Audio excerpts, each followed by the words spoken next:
ಈ 2026 ಬರುವಂಥ ಸಂದರ್ಭ ನಾವೆಲ್ಲರೂ ಬಹಳ ಕಾನ್ಸಂಟ್ರೇಟ್ ಮಾಡಬೇಕಾಗಿರೋದು ನಮ್ಮ ದೇಶದ ರೈತರ ಪರಿಸ್ಥಿತಿ.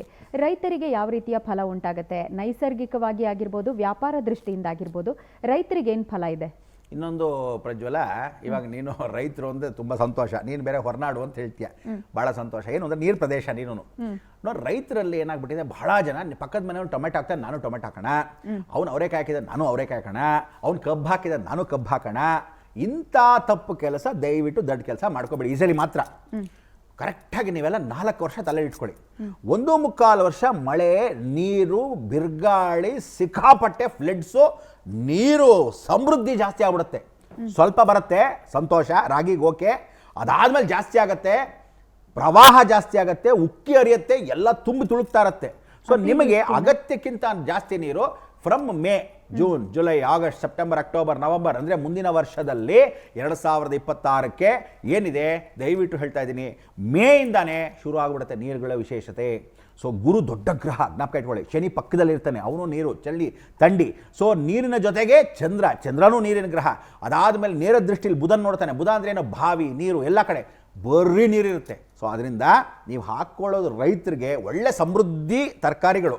ಈ ಸಲ ತರಕಾರಿಗಳು ಚೆನ್ನಾಗಿ ಬೆಳ್ಕೊಳ್ಳಿ, ಆದಷ್ಟು ತರಕಾರಿಗಳು.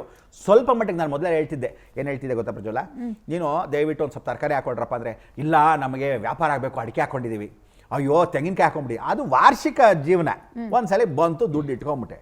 ದಿನನಿತ್ಯ ಜೀವನಕ್ಕೆ, ದಿನನಿತ್ಯ ವ್ಯಾಪಾರಕ್ಕೆ, ದಿನನಿತ್ಯಕ್ಕೆ ಎಲ್ಲ ತರಕಾರಿಗಳು ಸಿಕ್ಕಾಪಟ್ಟೆ ಒಳ್ಳೆ ಒಳ್ಳೆ ತರಕಾರಿ, ಹೊಸ ಹೊಸ ತರಕಾರಿ ಹಾಕೊಳ್ಳಿ. ಎಲ್ಲ ರೈತರಿಗೂ ಒಳ್ಳೆ ವ್ಯಾಪಾರ ಈ ಸಲ.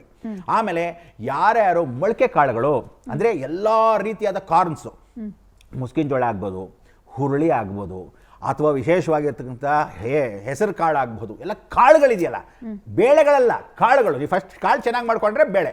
ಅದಾದಮೇಲೆ ಗುರುನೂ ಚೆನ್ನಾಗಿರೋದ್ರಿಂದ ಕಡಲೆಕಾಳು, ನಾಟಿ ಕಡಲೆ ಚೆನ್ನಾಗಿ ಬೆಳ್ಕೊಳ್ಳಿ, ಒಳ್ಳೆ ಫಸ್ಟ್ ಕ್ಲಾಸ್. ಅದಕ್ಕೆ ನೀರು ಜಾಸ್ತಿನೂ ಬೇಕು, ಅಥವಾ ನೀರು ಜಾಸ್ತಿ ಇದ್ದಾಗ ಚೆನ್ನಾಗಿ ಕಿತ್ಕೊಂಡ್ಬಿಟ್ಟಾಗ ಪಲ್ಯಕ್ಕೂ ಉಪಯೋಗ, ಪ್ಲಸ್ ಕಡಲೆಕಾಳು ಒಣಗಿಸಿಟ್ಕೊಂಡ್ರು ಕೆಟ್ಟು ಹೋಗಲ್ಲ. ಕೆಟ್ಟೋಗದೇ ಇರತಕ್ಕಂಥದ್ದೆಲ್ಲ ಇಂಪಾರ್ಟೆಂಟ್ ಏನಂದರೆ ಕಡಲೆಕಾಯಿ ಬೀಜದಿಂದ ಹಿಡಿದು, ಕಡಲೆಕಾಯಿಯಿಂದ ಹಿಡಿದು, ನಾಟಿ ಕಡಲೆಯಿಂದ, ಕಾಬೂಲ್ ಕಡಲೆ ಅಲ್ಲ, ನಾಟಿ ಕಡಲೆಯಿಂದ ಹಿಡಿದು, ಹುರ್ಗಡ್ಲೆಯಿಂದ ಹಿಡಿದು ಎಲ್ಲ ಉಪಯೋಗ ಆಗುತ್ತೆ. ಸೊ ಹುರ್ಗಡ್ಲೆ ಬಂದು ಬಿಡಿ ಆಗ್ತಕ್ಕಂಥದ್ದು ಬಂದು ಕಡಲೆಕಾಳಿಂದ, ಅಂದರೆ ಗುರುವಿಂದಾನೆ. ಸೊ ಕಡಲೆಕಾಳು ಕಪ್ಪುದು, ಕೆಂಪುದು ಏನು ಹಾಕಿರ್ತೀರಾ ಅದು ನಾಳೆ ದಿವಸ ಗುರುವಿನ ಅನುಗ್ರಹ ಚೆನ್ನಾಗಿರುತ್ತೆ. ಸೊ ಎಲ್ಲ ಸ್ಪ್ರೌಟ್ಸು, ಅದಕ್ಕೆ ಇನ್ಮೇಲೆ ಎಲ್ಲರೂ ಜನಗಳು ಸ್ಪ್ರೌಟ್ಸ್ ಅಂದರೆ ಕಾಳುಗಳನ್ನ ಚೆನ್ನಾಗಿ ಉಪಯೋಗಿಸ್ತೀರಾ, ಮನೆಗಳಲ್ಲಿ ಅದು ಉಪಯೋಗಿಸಿ, ಹುರುಳಿ ಉಪಯೋಗಿಸ್ಕೊಳ್ಳಿ, ತೊಗರಿ ಉಪಯೋಗಿಸ್ಕೊಳ್ಳಿ, ಎಲ್ಲ ಚೆನ್ನಾಗಿ ಒಣಗಿಸ್ಕೊಂಡಿರೋದು.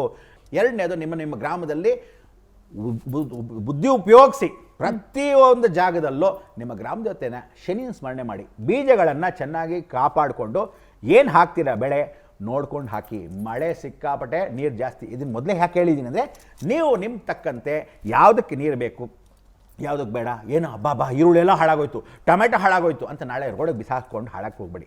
ಎಷ್ಟೋ ಕಷ್ಟಪಟ್ಟೆ. ಆಮೇಲೆ ನಿಜವಾದ ಪ್ರಜ್ವಲ, ಒಳ್ಳೆ ರೈತರು ಬಹಳ ಜನ ಇದ್ದಾರೆ. ನಿಜವಾದ ರೈತರು ಒಳ್ಳೆ ಇದ್ದಾರೆ. ಯಾರು ಹೆಗಲ್ ಮೇಲೆ ಟವಲ್ ಹಾಕೊಂಡು ವಿಧಾನಸೌಧ ಹೋಗ್ತಾರೆ, ನಿಜವಾಗೂ ರೈತ ಅಲ್ಲ ಅವನು, ಖಂಡಿತ ಅಲ್ಲ. ಅವ್ನು ಬರೀ ಸೋಂಬೇರಿ ನನ್ನ ಮಕ್ಕಳೇ ಅಂತವರೇ ಹೋಗೋದು ಪುಡಾರಿಗಳ್ತಾರೆ. ನಿಜವಾದ ರೈತ ಮಳೆ ತಲೆ ಕೆಡಿಸ್ಕೊಳ್ಳಲ್ಲ, ಜನಗಳನ್ನ ರಾಜಕೀಯದವ್ರು ತಲೆ ಕೆಡಿಸ್ಕೊಳ್ಳಲ್ಲ, ಅವನು ಹೊಲದಲ್ಲಿ ಇಳಿದ್ರೆ ನಿಜವಾದ ರೈತ. ಅಂಥವ್ರಿಗೆ ದೇವರ ಆರೋಗ್ಯ ಐಶ್ವರ್ಯ ಕೊಟ್ಟು ಕಾಪಾಡಲಿ. ಮನೆಯಲ್ಲಿ ಹಿರಿಯರು ನಮ್ಗೆಲ್ರಿಗೂ ತಲೆ ಮೇಲೆ ಒಂದು ಪೆಟ್ಟು ಕೊಟ್ಟು ಬುದ್ಧಿ ಹೇಳ್ದಂಗಿತ್ತು ಈ ವಿಚಾರಗಳು.